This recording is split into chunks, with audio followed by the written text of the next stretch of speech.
দুখীয়াৰ দুখ ধনীৰহে সুখ, দুখে দুখকে খেদি ফুৰে। কথাষাৰ সঁচা নেকি বাৰু আপোনালোকে জনাবচোন কমেণ্ট কৰি। নমস্কাৰ বন্ধু বান্ধৱীসকল, অন্য এটা ভিডিঅ'লৈ স্বাগতম জনাইছোঁ দেই সকলোকে।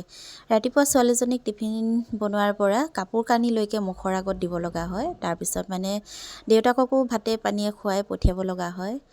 তো সেইটো কাৰণে ৰাতিপুৱা বহিবলৈ একদমেই সময় নাপাওঁ। আৰু এইফালে আমাৰ বেটাটো আছেই, ৰাতিপুৱা মুখ ধোৱাৰ পৰা এইফালে বেটাক খুৱাইও দিব লগা হয়। এয়া দেখিছেনে, একদম শান্তিৰে বহি থাকিব নোৱাৰে দেই। বেটাক খোৱা হৈ গ'ল, তাৰপিছত কাপোৰ আছিলে ধুবলৈ, কাপোৰখিনি ধুই মেলি ল'লোঁ। তাৰপিছত এইফালে আমাৰ বেটাক আকৌ গা ধুবলৈ হ'লেই নহয়। বেটাক গা পা ধুৱাই মেলি এতিয়া ধুনীয়াকৈ কাপোৰ পিন্ধাই দিছোঁ। আকৌ ভাতো বনাই আছোঁ। মাজে মাজে এনেকৈ আৰু ভিডিঅ' কৰি থাকোঁ আৰু কামো কৰি থাকোঁ।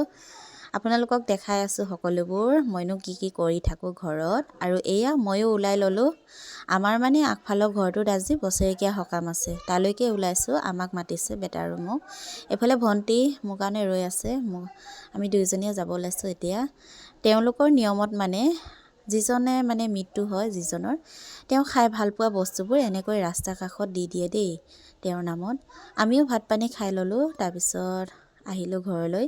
সন্ধিয়া এয়া মানুহজনৰ লগত দোকানলৈ বুলি গ'লোঁ। দোকানৰ পৰা এয়া চব্জি আনিছোঁ, কেঁচা চব্জি। যিহেতু ৰুটি বনাব লাগে সদায়, ৰুটিৰ লগত অকণমান ভালকৈ হ'লে খাবলৈ ভাল পায় এখেতে। তো কিমাননো কেঁচা চব্জিৰ লগত মানে একেবোৰকে খাই থাকিব, আমনি পায়।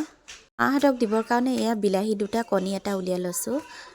মই আকৌ ভাত বনাই থকা সময়তে চাওকচোন কি খবৰ এটা আহিল। হঠাতে মানে আমাৰ ভাইটিৰ ফোন আহিলে। তো ভনীৰ মানুহজন মানে তিনিচুকীয়াৰ পৰা পানীতোলালৈ গৈ থাকোঁতে লাইপুলিতে মানে এক্সিডেণ্ট হ'ল। তো আমি তালৈকে যোৱা নাই, ডাইৰেক্ট চিভিললৈ আহিছোঁ। তাহাঁতৰ ঘৰৰ ওচৰৰ ল'ৰা এটাই মাক আৰু ভনীয়েকৰ সৈতে আনি আছে। আমি এফালে ডাইৰেক্ট আহি গ'লোঁ, মাও আহিলে এফালে ভাইটি। নতুন বছৰটোতে চাওকচোন কেনেকুৱা আৰম্ভণি হৈছে। ইমান কষ্টৰে ইমান দূৰৰ পৰা আহি ঘৰখন চলিবৰ কাৰণে কামলৈ আহে, তাকো ভগৱানৰ সহ্য নহ'ল চাওকচোন।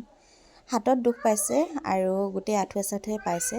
পকা ৰাস্তাত পৰিছে যিহেতু, স্কুটিখনো ভাঙিলে অলপ। ডক্টৰে ড্ৰেছিং চেছিং কৰিলে, বেজীও দিলে। তাৰপিছত এতিয়া ঘৰলৈ যাবলৈ দিছে। অহা কাইলৈ আকৌ মাতিছে এক্সৰে আৰু ভিতৰত কি কি দুখ পাইছে কাইলৈ আকৌ দেখাব লাগিব।